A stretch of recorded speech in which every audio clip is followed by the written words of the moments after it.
दोस्तों मैं कहानी सुनाता हूँ। मेरा नाम महेंद्र सोनी है। आज की कहानी जो है ना एक महाराज की है, एक पंडित की है, जो सालों से मंदिर में सेवा करता है, लोगों को ज्ञान देता है, भगवान को त्रिकाल आरती करता है। तो एक बड़ा सुंदर सा गांव के पास में बहने वाली कलकल करती हुई नदी, गांव के चारों बाजू बहुत सुंदर हरियाली, एक साइड पहाड़, रंग बिरंगी फूल और चिलचिलाते पक्षी, सब इतना बढ़िया सुंदर गांव। बरसात के दिनों में गांव में बाढ़ आने की तैयारी हो गई। पानी धीरे धीरे जलस्तर बढ़ने लग गया तो प्रशासन ने कहा कि गांव खाली करो भाई, जलस्तर बढ़ रहा है। तो लोग बाहर निकलने लगे सब। तो किसी को याद आया कि महाराज को भी बोल देते हैं। तो मंदिर में गए, महाराज को बोले महाराज जी चलो गांव में पानी आने वाला है, सबको बाहर जाना है, चलो तुम भी तैयारी करो, निकलो निकलो निकलो। महाराज बोले नहीं नहीं, मैं तो सेवा कर रहा हूँ भगवान की इतने सालों से, भाई मैं तो नहीं आऊँगा, तुम जाओ तुम जाओ। तो सब लोग चले गए। पानी का जलस्तर इतना बढ़ गया कि आधा गांव पानी में चला गया, मंदिर भी आधा डूब गया। महाराज छत पे जाके बैठ गए। तो प्रशासन ने नाव भेजी कि भाई कोई अगर और कोई लोगों को बचाना है तो वो नाव के जरिए उसको बचा सकते हैं। तो गए वो नाव लेके। तो महाराज दिखाई दिए कि छत के ऊपर बैठे हुए।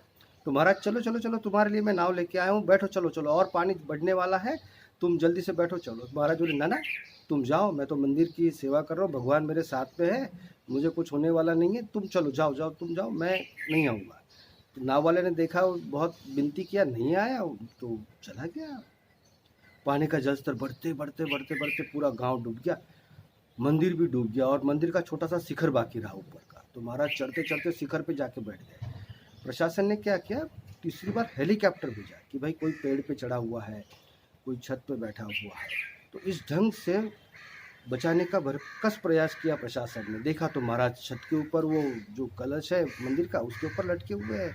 तो डोरी नीचे भेजी, बोले महाराज चलो इसको पकड़ो और चलो ऊपर आ जाओ जल्दी से। तो तब भी मना कर दिया, नहीं मैं तो भगवान की सेवा करता हूँ, भगवान मेरे साथ है, मुझे कुछ नहीं होने वाला है, हाँ तो तुम जाओ जाओ। तो हेलीकॉप्टर बहुत देर तक मंडराते रहा, फिर बाद में निकल गया। तो पानी का जल से इतना बढ़ गया, मंदिर डूब गया, गांव पूरा डूब गया, महाराज बाढ़ में बह गए और महाराज की मृत्यु हो गई।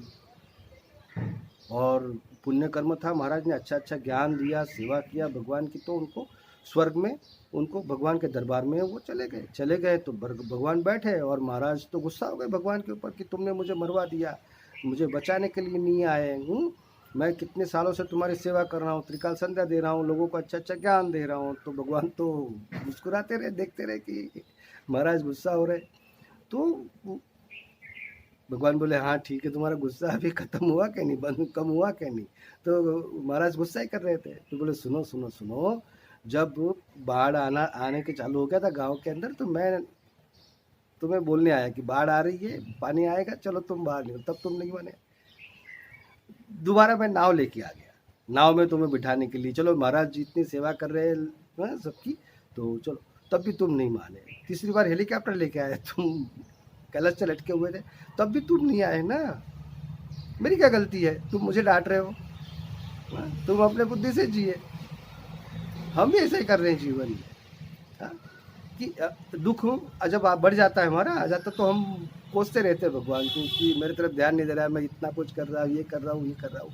अरे ऐसा नहीं है कि महाराज को भगवान बोल रहे हैं कि तुम ही तो लोगों को ज्ञान देते हैं ना, कि बोले भगवान किसी भी रूप में आके मदद करता है, ये है वो है, और ये सब बात तुम्हारे समझ में नहीं आई। हाँ, कि मैं 3 बार तुम्हें अलग अलग इससे लेने आया, तुम तो ये जीवन की ये सच्चाई है।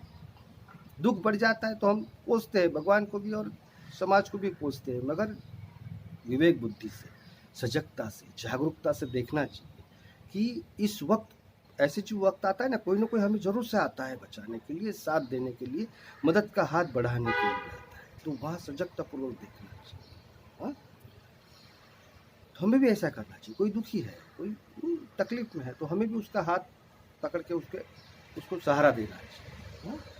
तो ये कहानी है। और योगा का टिप्स क्या है कि भाई देखो, खाना खाने के बाद बहुत सारे लोगों को पेट में भारीपन लगता है,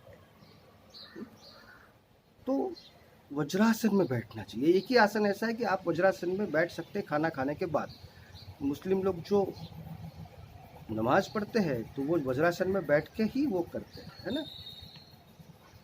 तो वो आप गूगल पे सर्च कर लो कि वज्रासन क्या है। बहुत सिंपल आसन है, जिसके घुटने में या एड़ी में अगर दर्द है तो वो नीचे तकिया लेके भी बैठ सकते हैं, मगर बैठना चाहिए, 10 मिनट बैठना चाहिए। उससे आपका डाइजेस्ट सिस्टम बहुत क्लियर हो जाएगा। हाँ, और पेट में जो गैस बनने का या पेट फूलने का, जो भी भारीपन लगने का जो भी है ना, वो एकदम सिस्टम क्लियर हो जाएगी। और उससे क्या होगा, वज्रासन से आपकी रीढ़ की हड्डी में एक सीधापन आ जाएगा, तो वो भी एक पूरे शरीर के लिए वो जो आपका बैलेंस है वो भी अच्छा बनाती है। तो ऐसा करना चाहिए आपको। हाँ, रोज़ 10 मिनट कम से कम खाना खाने के बाद, जब भी खाना खाओगे आप 10 मिनट वज्रासन में बैठो, आनंद ही आनंद। ठीक है ना। नमस्कार।